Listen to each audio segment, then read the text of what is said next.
My ex-husband and I had 3 children, female 25, female 23, and a male 22. We separated 4 years ago after he said he was tired of seeing my old face every day and wanted to find someone younger. His words to my face when asking for divorce. The divorce was a mess. He tried in every way to take everything I had, and I even had to take on half of his debts. Long story short, I never talked to him face to face again, and we only talk through lawyers when it's something about our children. Months ago, from my children, I found out that he was diagnosed with cancer, and it's in an advanced stage. I didn't say anything more about it because no topic related to him appealed to me. Still, I decided to support my children and stay by their side. Yesterday, my 3 children, all live with me, sat down with me telling me that their father could no longer work, chemo and cancer, and wouldn't be able to stay in his current home, so he had nowhere to live and they would like for him to live here in these last stages. I immediately said no and felt offended that I'd even been asked that question, knowing how much he and I dislike each other. They started to argue that our house was his last option because his relatives couldn't and didn't want to leave his father without a home, and that I should think about them. I asked who would care for him when things got worse because all 3 of them work outside the home and I work from home, or who would cover all his financial and medical expenses. They didn't know how to answer, and they would decide between the 3 of them to help their father and not be so burdensome for me. The 3 of them were willing to let their father live in our house. I said that despite valuing their opinion on any other matter in the house, this is my decision alone and it remains no. They called me heartless and believed that they were just trying to give their father a place to live, not my ex-husband, and I was being petty about all the things he did and not thinking about them. They're still pressuring me to change my mind, especially with their father only having 15 more days in his house, but I can't feel anything other than offended that they asked that, knowing how much the divorce messes with me, depression and anxiety. My ex got in touch on my personal number, asking me to rethink and leave the past behind just in these last moments. Funny that he asked me, not his exes, much younger than me. Am I the idiot? If you want to know, the oldest is waiting for her own house to be ready, and the 2 youngest are still unable to live independently. Tell him he can ask his much younger and cuter exes. After all, you wouldn't want to bother him with your old face every day. Not the idiot. And do your kids know how he treated you? I understand not getting involved with my parents' grievances, but as a child in that situation, I would never consider even asking my mother to care for my father if I knew how he treated her. This would be my hill to die on. They don't know that he talked about looking for new faces, but right after the divorce he dated a woman 20 years younger, so there's no way not to connect the dots. They know how bad I was, depression, anxiety, low self-esteem. After the divorce I spent 30 days in bed doing almost nothing. They had to force me to eat, so they knew something. Knowing something by connecting dots isn't the same as knowing the truth. You need to tell them exactly what he said to you and ask them if they would allow that behavior if it was them. They're old enough for you to sit and explain exactly what he told you and what you went through. Also old enough to put their own money to maintain their father. And if they continue, you can kindly invite your children to move in with their father. Lady, they're all adults now. Sit them down and tell them why this man cannot be in your home or a part of your life. The audacity of your kids to take issue with you upon this dude reaping his karma. Bottom line, it's not their house. Too damn bad they haven't been motivated enough to get their own homes to facilitate their father's care. Or in the case of your eldest, she can take him in when her house is finished. Ta-da! Problem solved without dragging mom into another one of their father's issues. Last month, my teen son Austin got a really nasty sprained ankle during a soccer game. I took him to urgent care and even an orthopedic doctor. Everyone said to lay off the ankle for at least 6 weeks. Austin was compliant and did nothing but complain about how much it hurt. Miraculously, he suddenly felt better when he got a chance to perform at a school rally. It's basically a competition between the grades. The juniors were doing a grease performance. I asked my son, how the heck are you going to dance when your ankle is messed up?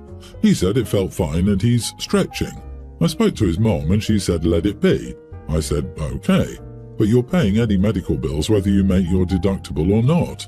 They did the Clant starts off last Friday and I did go. It was apparent Austin was in pain. In the end I asked if he was okay and he said yes.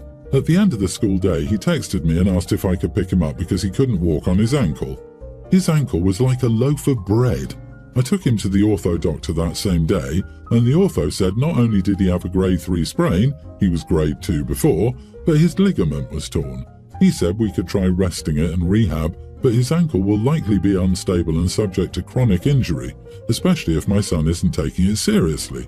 I said he might as well do the surgery. His downtime is roughly the same as letting it heal on its own.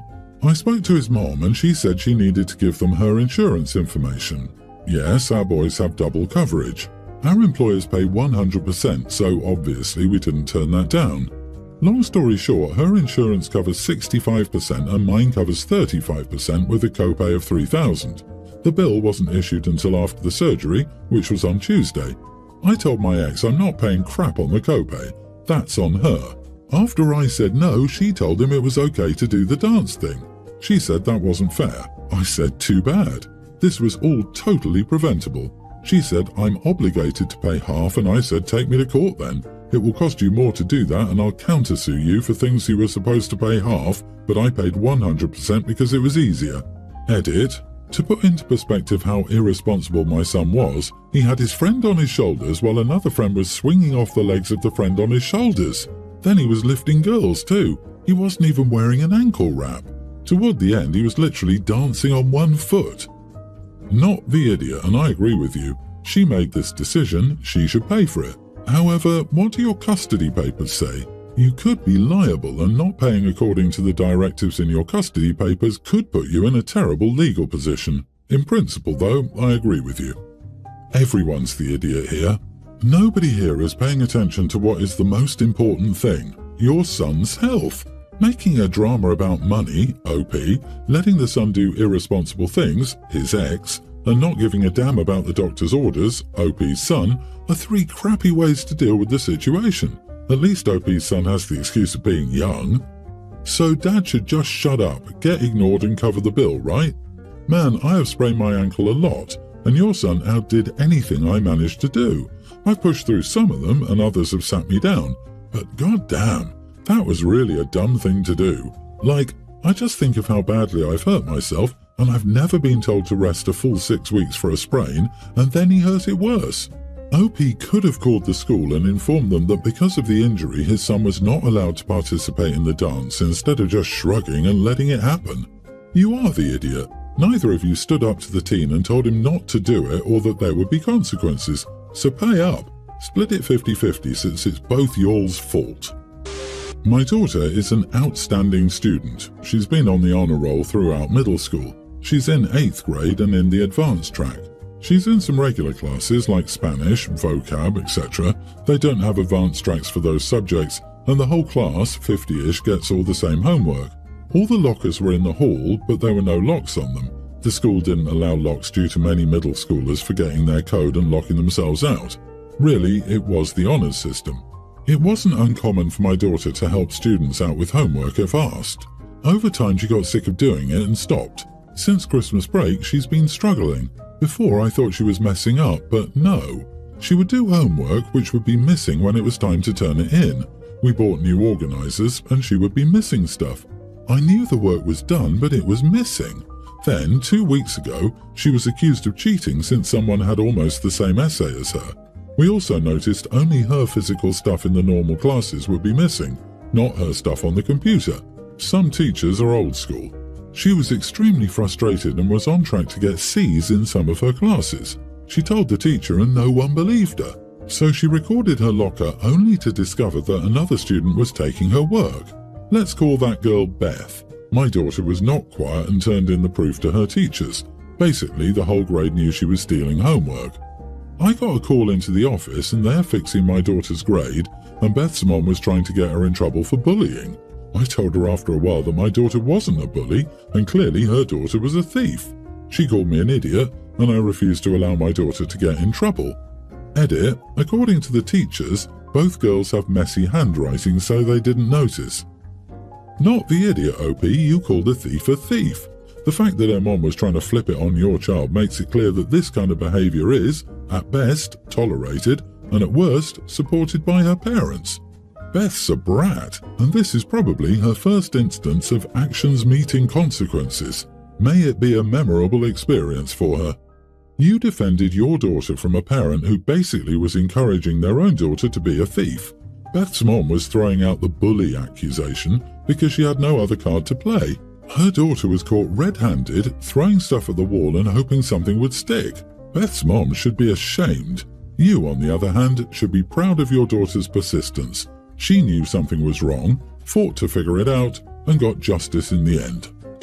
I have a son-in-law, let's call him Jeff, who I do not get along with. I find him to be incompetent. Clearly, I'm not a fan, and I'm not going to pretend that. He's just a prankster, and for the most part they're harmless, if not annoying. I used to cook a ton for get-togethers, but I'm getting old. Instead, when we have dinner, we do potluck. We have a shared document where I list items that need to be brought. For example, salad, chicken dish, dessert, and so on. People will put their names next to the items they're bringing. My daughter travels often, so there have been multiple times when he will come alone. This is where issues arise. He will sign up for an item and bring a joke version. He signed up to bring a fish entree and brought in candy sushi. Well, multiple hate chicken, so they didn't have an entree to eat. Claims he would bring in lasagna and it was a cake. I've talked to him and multiple members of the family have. My daughter said she would handle it, but she can't stop him when she's gone. It's a problem since his lying makes us run out of entree food, and now I have to cook more. It also annoys other members since they usually go home hungry. Really, first time it was funny, and now it's just damn annoying. This time, I asked him to just bring a salad and just sign up for the salad. He can buy a kit at Walmart, but please bring a salad. He came to the event with a bowl of candy and called it a candy salad. I kicked him out and started making a salad for dinner. He's angry and he and my daughter called me an idiot for kicking him out. Edit, I can't stop inviting him. If I did that, I would get crap for excluding him from the family. Trust me, I want to not invite him, but that would blow up in my face. Not the idiot, but it's your house. Grow a pair. Stop inviting him to a few events. They'll get the message since words don't seem to work. If your family doesn't like his absence, they can invite him and deal with his pranks. I have a better idea. Invite him for the wrong date and time and then say, "Oh, just kidding." Bonus points if you can make it look like you're throwing him a birthday party. Do it over and over. Call him by the wrong name, over and over. When he attends a family potluck, have a plate of rubber food and serve that to him, over and over. Your son-in-law sounds like an exhausting child. You can never give him any amount of responsibility. Next time, tell him to get candy necklaces. The joke alternative to that is real necklaces. See how he deals with that. Quite often, prankster is a synonym for idiot. It clearly is in this case. Tell your daughter you're done with the immaturity and they're welcome to return when Jeff is willing to behave like an adult. Unless he's 10 years old, none of this behavior is funny or charming, and even then, it'd get annoying after the second time. The only way he's going to learn is if there are consequences. My mom died when I, nearly adult female, was 12 and my dad remarried 4 months ago. His new wife is Lorraine and she's okay. I don't exactly like her, but I tolerate her for my dad's sake. I know he loves her and I know she's nice to him, so that's all that really matters. She'll never be a motherly figure for me or someone I will be particularly close to, but that's okay, we don't have to be. Except she wants us to be. I think that part of what bothers me about her is she can't accept that we're not very close. She told me she wanted to be the woman I turn to when I need womanly advice, and when I told her that was nice and all, but I didn't want that. She invited herself over to my grandparents', my maternal grandparents' house, when I was there for time with my grandma, and she insisted that she was now part of that family as well. She wanted to make time for the 3 generations of women in the family. My grandparents told her she needed to leave and she got so upset. My dad told her she went a little too far with that and she backed off. But she did try to get me to choose her over other women in the family. Any time I've spent some time with a woman in my family, she's tried to talk me into spending it with her instead. She has no kids of her own, so maybe that's why she's so pushy about it. But I don't like it. Anyway, that's just some info. I know it's not that big of a deal and I don't hate her, but I don't need us to be close like she wants and I don't see her as someone I want to be closer to. So the thing is, she loves to cook and my dad loves her cooking. He compliments her on it all the time. He has told her his belly was never happier and stuff like that. I'll thank her for cooking but never rave about it in the same way. Last week she made this big dinner for just the 2 of us since Dad was working late and I had to eat with her because a household rule since I was born was we eat at the table. She was asking what I thought, and I told her it was nice and thanks for cooking. She told me nice wasn't good enough. Then she kept asking me to describe what I thought, and after a few minutes of me not being that detailed, she mentioned how my mom wasn't that great of a cook. I told her she was looking at the wrong person if she wanted to hear that her cooking was better than my mom's. Lorraine slammed her hands down on the table and told me I was rude and that disrespecting her like that was not a way to show appreciation for someone's food. I told her she brought up Mom and her cooking after fishing for compliments. She told me she's tired of feeling like I merely tolerate her and that being able to admit she can do something better than my mom when she knows it's true is a sign that we're turning a corner, but I decided to be rude instead. Ever since that dinner, she's huffed and puffed when I'm around, and it's been pretty clear she wants an apology. Am I the idiot? Not the idiot. Sit your father down and tell him to get his wife in line. She is not your mother. She's not even a mother figure. She's just his wife. And her trying to replace your mother by barging into aspects of your life that have nothing to do with her needs to stop, or it is going to seriously damage your relationship with him. This is his problem to fix. Lorraine needs therapy. You are correct that she's pushing way too hard here. They've been married for 4 months and she basically wants to throw the memory of your mother under the bus. She may feel like she has to establish this bond quickly before you go off to college. That won't happen and she's wrong to try to force it. You should tell her that if she stops trying to be your mom, maybe you can be friends someday. But marriage does not create instant family roles. You build relationships over time, with respect and caring.